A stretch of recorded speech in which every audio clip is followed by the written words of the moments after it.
और दूसरी बात तो ये है कि मुसलमान को इस देश के अंदर रहना नहीं चाहिए। हमारे आदिवासी के लड़के के पीछे लिए तो तुम्हारा स्वयं अपना सिर काट के मैं देता हूँ।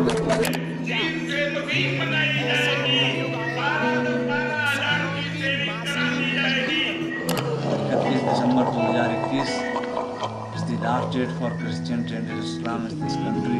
मैं हमारे विश्व हिंदू के सत्ताधिकारी बड़ों से ये निवेदन करना चाहता हूँ कि हर वो नौजवान को एक पाकिस्तान की शिक्षा देने की आवश्यकता है।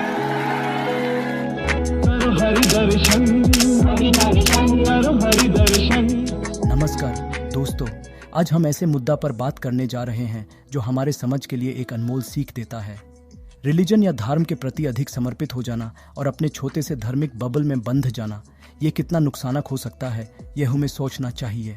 आखिर क्यों न हो, मैं भी एक हिंदू हूँ और मुझे अपने धर्म पर गर्व है और उसका सम्मान करता हूँ, लेकिन इसका यह मतलब नहीं है कि किसी और धर्म को नीचा दिखाना या उन्हें कमजोर समझना सही है। ऐसा सोच हमारे समझ को नुकसान पहुंचा सकती है। आजकल हम देख रहे हैं कि कुछ लोग अपने राजनीतिक एजेंडा को बढ़ाने के लिए भगवान हनुमान का नाम इस्तेमाल कर रहे हैं, जिससे धर्मांधता का दिखावा कर रहे हैं। भगवान हनुमान ने अपना जीवन भगवान राम और देवी सीता के लिए समर्पित किया था। उनका प्रेम और समर्पण दिखा था, लेकिन आज की दुनिया में लोग उनके नाम का इस्तेमाल करके नफरत और हिंसा फैला रहे हैं। यह गलत है।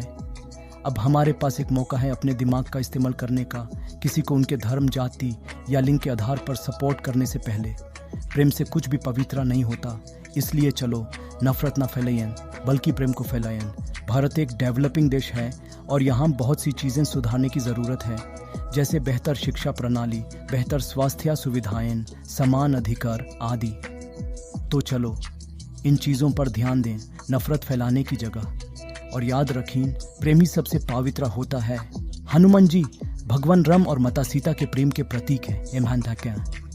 उन्होंने अपनी जीवन की हर पल को प्रेम और सेवा के लिए समर्पित किया, लेकिन आजकल के समय में लोग उनके नाम का दुरुपयोग करके नफरत और राजनीतिक एजेंडास को बढ़ावा दे रहे हैं, चाहे वो सोशल मीडिया पर हो या असल जीवन में।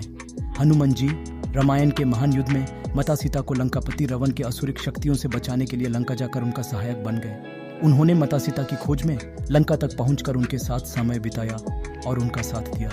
इससे हमें प्रेम की महानता और समर्पण की मिसाल मिलती है। हनुमान जी ने दिखाया कि प्रेम में ही सबसे अधिक शक्ति होती है। उनका भक्ति और समर्पण भगवान राम के प्रति उनका अनंत प्रेम को दुरुस्त दिखाता है।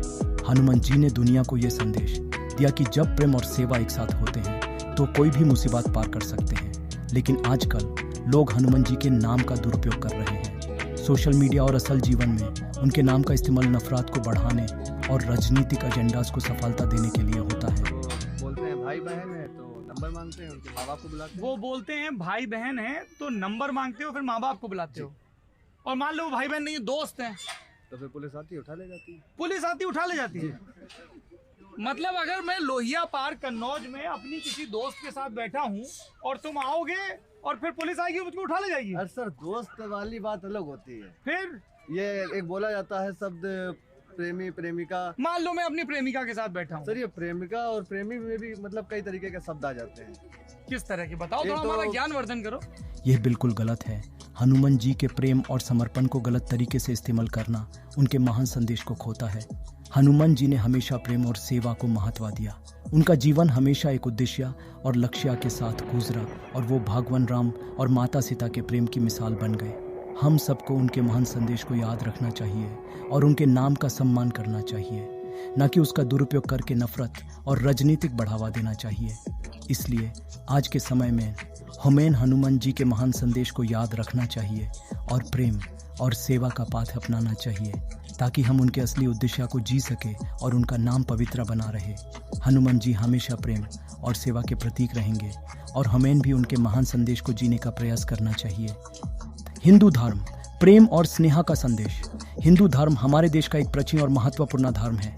यह धर्म हमेशा से ही प्रेम, संवेदना और स्नेह को महत्व देता आया है। हिंदू धर्म हमेशा इंसानियत, प्रेम और एकजुट होकर रहने का संदेश दिया है, नफरत का नहीं। हमारे शास्त्र जैसे कि भगवद गीता और उपनिषद हमें प्रेम और संवेदना के महत्व के प्रति शिक्षा देते हैं। भगवान कृष्णा ने अर्जुना को गीता में प्रेम और सेवा के महत्व का ज्ञान दिया था। उन्होंने बताया कि हमें सभी प्राणियों के प्रति प्रेम रखना चाहिए क्योंकि हर एक आत्मा परमात्मा की अंश है। हिंदू धर्म ने हमेशा समाज को एकजुट रखने की शिक्षा दी है। भगवान राम का प्रेम माता सीता के प्रति, भगवान कृष्णा का प्रेम गोपियों और ग्वालों के प्रति, ये सब हमारे धर्मों के प्रमुख उदाहरण हैं। ये हमें बताते हैं कि प्रेम और स्नेह ही जीवन में खुशी और शांति लाते हैं। हिंदू धर्म के अनुसार हमें सभी प्राणियों के प्रति संवेदना रखनी चाहिए। ये हमें बताता है कि हमें नफरत नहीं बल्कि प्रेम और स्नेह को फैलाना चाहिए। हिंदू धर्म का एक प्रमुख तत्व वसुधैव कुटुंबकम है, जो ये प्रकट करता है कि सारी दुनिया एक परिवार है। इससे हमें यह समझना चाहिए कि हमें सभी प्राणियों के प्रति प्रेम और संवेदना रखनी चाहिए। आजकल समय में धर्म का दुरुपयोग होता है जिसमें नफरत और भेदभाव को बढ़ावा दिया जाता है। यह गलत है और हमारे धर्मों के मूल सिद्धांतों के खिलाफ है। हिंदू धर्म हमेशा से प्रेम और सेवा के रास्ते पर चलने को कहता है। इसलिए हमें यह याद रखना चाहिए कि हमारे धर्मों ने हमेशा प्रेम और स्नेह को महत्व दिया है। हमें एक दूसरे के प्रति संवेदना और प्रेम रखना चाहिए ताकि हम एक सुखी और समृद्ध समाज बना सकें। हिंदू धर्म का मूल सिद्धांत प्रेम और एकजुट रहना है, नफरत और भेदभाव नहीं। हमें मौन नाम थाम कुछ कहो, बताओ कि तुम चाहती हो कौन? जाति हाय रे जाति, कर्ण का हृदय शोक से डोला, कुपित सूर्य की ओर देख वह वीर क्रोध से बोला। जाति जाति रटते जिसकी पूंजी केवल पाषाण, मैं क्या जानू जाति जाति ये मेरे भुजदंड। ऊपर सिर पर कनक छत्र, भीतर काले के काले, शर्माते हैं नहीं जगत में जाति पूछने वाले। सूत पुत्र हूँ मैं लेकिन थे पिता पार्थ के कौन? साहस तो हो कहो ग्लानि से रह जाओ मत मौन। मस्तक ऊंचा किए जाति का नाम लिए चलते हो, पर अधर्म में शोषण के पल में सुख में पलते हो। अधम जातियों से थर थर कांपते तुम्हारे प्राण, छल से मांग लिया करते क्यों अंगूठे का दान।